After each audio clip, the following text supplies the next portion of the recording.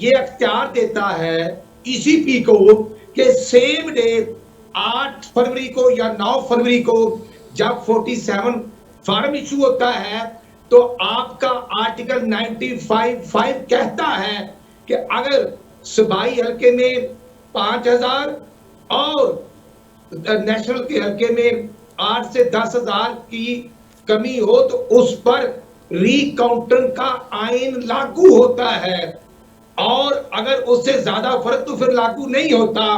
تمام عدالتیں اس کیس کو پٹیشن کو پھر ہی کنسیڈر کرتے ہیں، جب رول کے مطابق ہوتا ہے اس پر پھر فیصلہ ہوتا ہے۔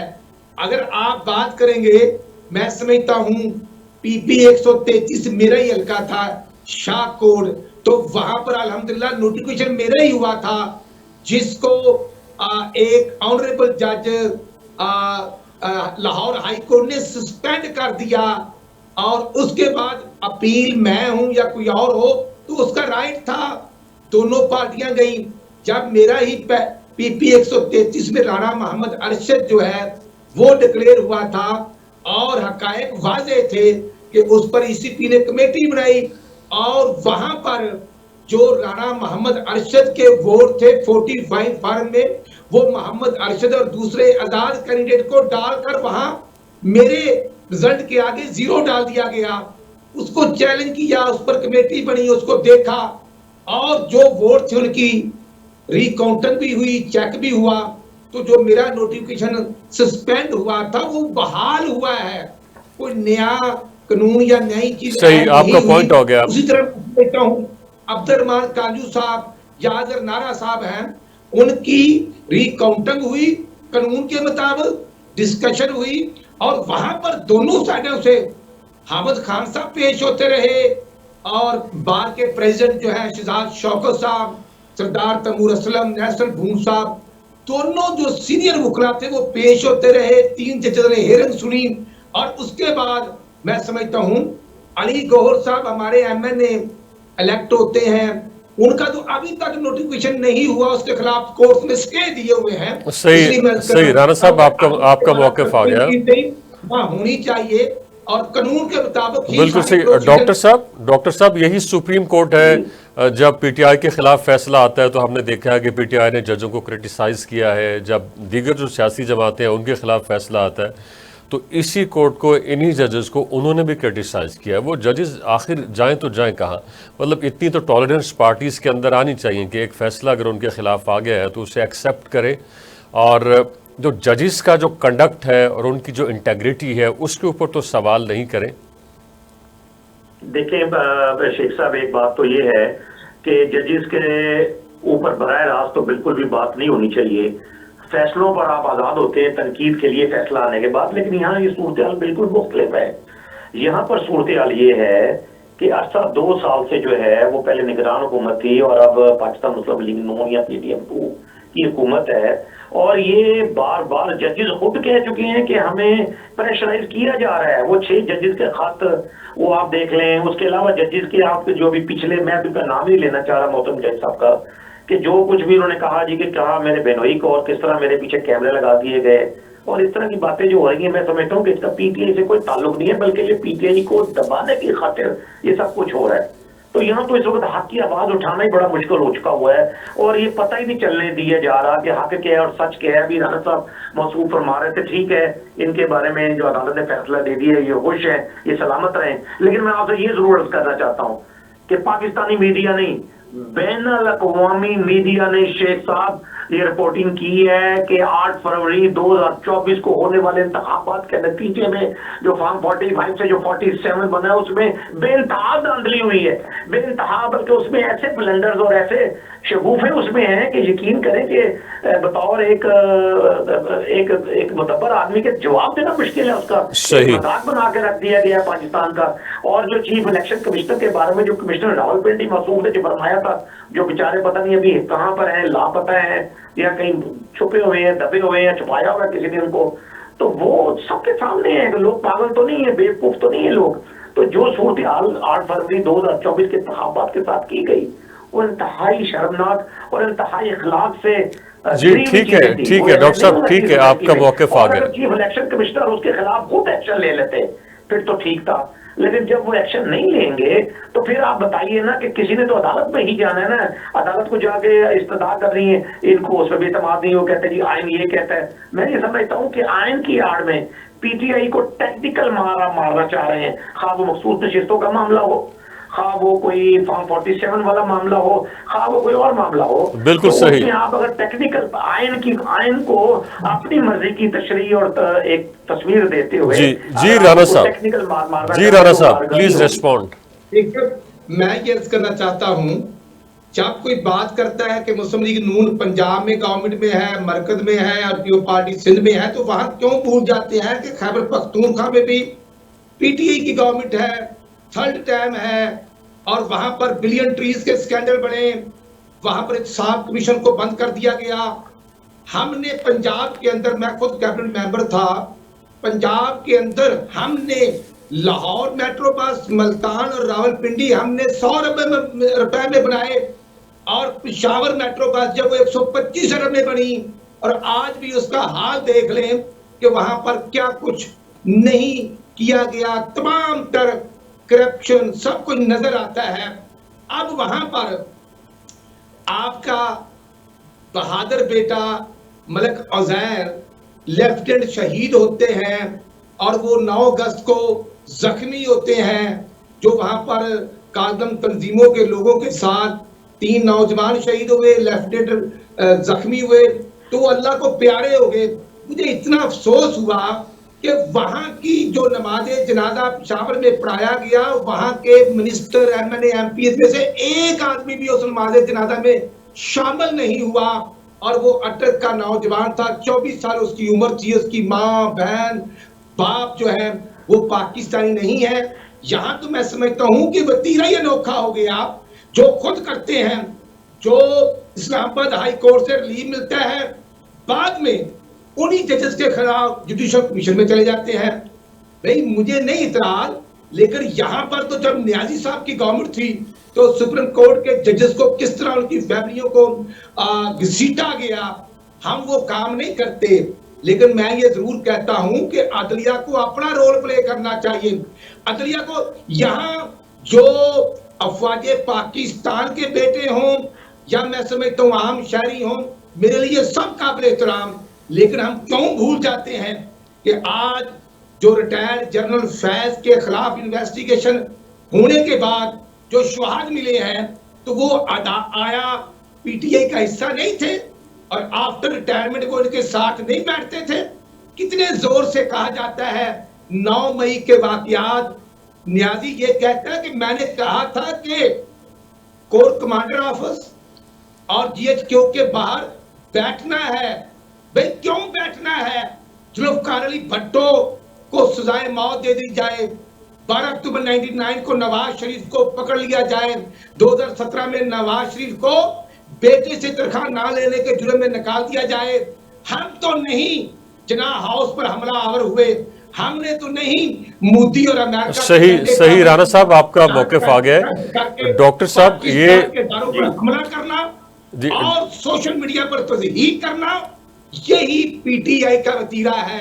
تو میں ڈاکٹر صاحب بالکل صحیح, ڈاکٹر صاحب یہ آزادی ہے. میں اپنے قائد نواز شریف کی طرف سے, شہباز شریف کی طرف سے اور چیف منسٹر کی طرف سے بطور نائب صدر مسلم لیگ نون ممبر CWC میں سب کو مبارکباد پیش کرتا ہوں جشن آزادی کے موقع پر. ٹھیک ہے رانا صاحب آپ کا موقف آ گیا. ڈاکٹر صاحب یہ جو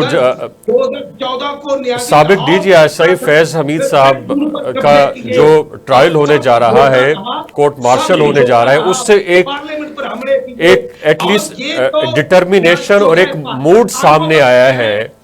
آپ کیا سمجھتے ہیں کہ اس کا جو ہے جو 9 مئی کے اندر جو کچھ شرپسند ملوث تھے ان کے حوالے سے بھی کچھ اسی طرح کا معاملہ سامنے آ سکتا ہے کہ تھوڑا سا ان کے ساتھ سختی کی جائے گی؟ ظاہر ہے کہ جب اتنے بڑے جرنیل کا اگر کورٹ مارشل ہونے جا رہا ہے تو 9 مئی کے اندر جو لوگ ملوث تھے تو ان کے ساتھ بھی تو پھر نہیں لگتا کہ کوئی رعایت برتی جائے گی. یہ دیکھیں میں آپ سے یہ عرض کرنا چاہتا ہوں کہ ایک تو یہ چونکہ آپ کے پروگرام میں بھی آخری لمحات ہیں، پہلی اس میں یہ بات ہے کہ یہ ایکسٹینشن جو ہوتی ہے نا شیخ صاحب، وہ بھی ایک طرح کی رشوت ہوتی ہے. تو ہمیں چاہیے کہ بطور قوم کہیں نہ کہیں پر یہ سٹینڈ لے، قوت بھی لے، قوم بھی لے. اور دوسری بات بازار ایسے لگ رہی ہے کہ یہ، اور اطلاعات بھی ایسے آ رہی ہیں کہ جو موجودہ حکومت ہے یہ بنگلہ دیش کے طرز کے جو انقلاب اور جو عوامی رد عمل ہے اس کو دیکھ کر ان کی ٹانگیں کانپ رہی ہیں، ہاتھ لرز رہے ہیں، اور منہ سے ان کے جو ہے نا وہ ایسے ہی لفظ نکل رہے ہیں کہ پکڑ لو، دکڑ لو، کر لو. اور پاکستان کو جو کہ اور ایک پہلے سے یہ مقدمستان کی ایک صورت بن چکی ہے، اور پاکستان کو اگر اب اس وقت مقدمستان کا نام لوگ دینا شروع ہو گئے ہیں تو ہر طرف ایک ہی چیز ہے، مقدمہ مقدمہ مقدمہ.